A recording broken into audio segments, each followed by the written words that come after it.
Brazil ফ্যানদের কাছে একটাই প্রশ্ন, ফুটবলে বর্তমান পারফরমেন্স বেশি গুরুত্বপূর্ণ নাকি শুধু ইতিহাস? 24 বছর বিশ্বকাপ না জিতেও কি শুধু 5টা বিশ্বকাপ নিয়েও গর্ব করা যায়? ম্যাচ জিতলেও 5টা বিশ্বকাপ, হারলেও 5টা বিশ্বকাপ, এই যুক্তিটা কি সত্যিই ঠিক? যারা 24 বছর ধরে বিশ্বকাপ জিততে পারেনি অথবা বিশ্বকাপের ফাইনালে উঠতে পারেনি, তারা এখনো অন্যদের লেভেল শেখানোর অবস্থায় আছে।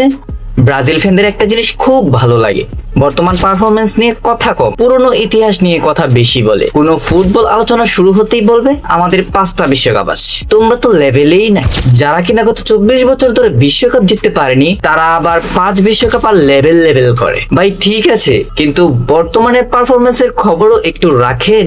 ব্রাজিল ফ্যানদের যদি কোনো ম্যাচ হারে তবুও বলবে আমাদের 5টা বিশ্বকাপ আছে, আবার জিতলেও দেখছো 5টা বিশ্বকাপ তো আর এমনি আসেনি। অর্থাৎ জিতলেও 5 কাপ, হারলেও 5 কাপ করতে করতেই তারা 24 বছর কাটিয়ে দিল। কিন্তু এই কাপ করতে করতে কখন যে 7 আপ নিয়ে নিল জার্মানির কাছ থেকে সেটার কোনো খবরই নাই। নতুন প্রজন্মের অনেক ব্রাজিল সাপোর্টার রয়েছে যারা জন্মের পর ব্রাজিলকে কখনো বিশ্বকাপের ফাইনাল অথবা বিশ্বকাপ জিততে দেখেনি, তবুও তাদেরকে রাত 3টায় ঘুম থেকে জাগিয়ে তুলে জিজ্ঞেস করুন ব্রাজিলের কয়টা কাপ, তারা অনায়াসে বলে দিবে তাদের 5টা বিশ্বকাপ, কারণ তাদের ওই একটা জিনিসই আছে। তবে তাদের আরো একটি গুণ রয়েছে, যদি তারা কোনো ম্যাচ হেরে যায় তাহলে কি বলবে জানেন? আমাদের নেইমার ছিল না, নয়তো আমরা ম্যাচটা জিতে যেতাম।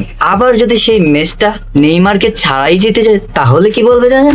আমাদের প্রতিটি খেলোয়াড়ই নেইমার থাকলেও না থাকলেও কিছু যায় আসে না। হ্যাঁ, আমরা নেইমার ফ্যান। ভাই কথার মধ্যেও কোনো লজিক নাই। এবার আসে আরেক প্রসঙ্গে, তারা নিজেরাই হয়তো 5 করতে করতে এখন ক্লান্ত, এখন 6 নাম্বার বিশ্বকাপ জিততে মরিয়া।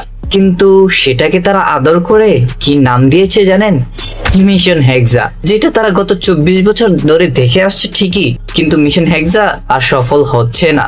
যদিও 2014 বিশ্বকাপের ফাইনালের খুব কাছাকাছি পৌঁছে গিয়েছিলেন, কিন্তু সেবারে সেমিফাইনালে জার্মানির সাথে কি হয়েছিল সেই লজ্জার ইতিহাস আর নাইবা বললাম।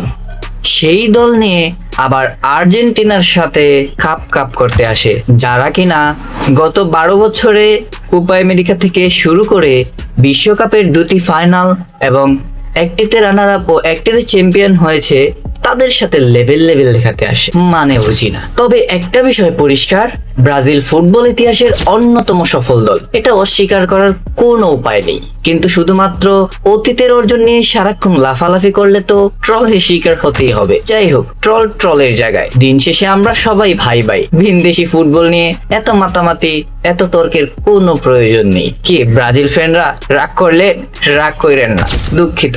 ফুটবল মানেই আনন্দ, ফুটবল মানেই বিনোদন, ফুটবল মানেই তর্ক হবে, বার্গেনিং হবে, একদল আরেক দলকে ছোট করে কথা বলবে। তবে এটা নিয়ে কখনো মারামারি হানাহানিতে যাওয়ার কোনো মানে আসে না। যদিও আজকে ব্রাজিল ফ্যানদের একটু বেশি বলে ফেলেছি।